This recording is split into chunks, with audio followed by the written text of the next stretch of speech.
নমস্কার বন্ধুরা, আজকে রেসিপি চানা মশলা। তো একদম শর্টকাট সহজভাবে তোমাদের রেসিপিটা আমি দেখিয়ে দিচ্ছি। তো এই লোভনীয় চানা মশলাটা করতে গেলে কী কী করতে হবে চলো দেখে নিই। আমি এখানে দেখো ছোটো ছোটো গুঁড়ো করে আলু ভেজে নিয়েছি, ফোড়নে দিয়েছি জিরা আর হচ্ছে গোটা গরম মশলা, শুকনো লঙ্কা, তেজপাতা।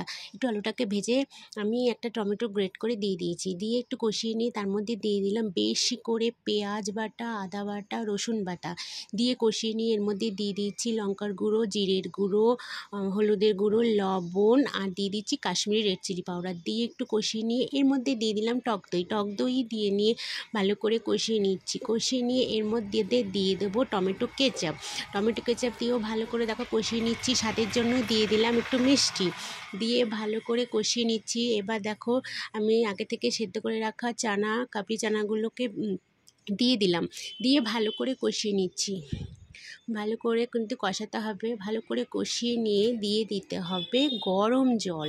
আমি এখানে দেখো গরম জল দিয়ে দিলাম, দিয়ে ভালো করে মিশিয়ে নিচ্ছি। ভালো করে মিশিয়ে নিয়ে এটাকে ঢেকে দিলাম, ঢেকে দিয়ে দেখো ফুটে গেছে। এই অবস্থায় একটু নাড়াচাড়া করে আমি দিয়ে দিলাম এখানে মশলা, গরম মশলা, আমার এটা ঘরে তৈরি করা, দিয়ে ভালো করে নেড়ে নিচ্ছি। আমার কিন্তু একদম রেডি লোভনীয় চানা মশলা।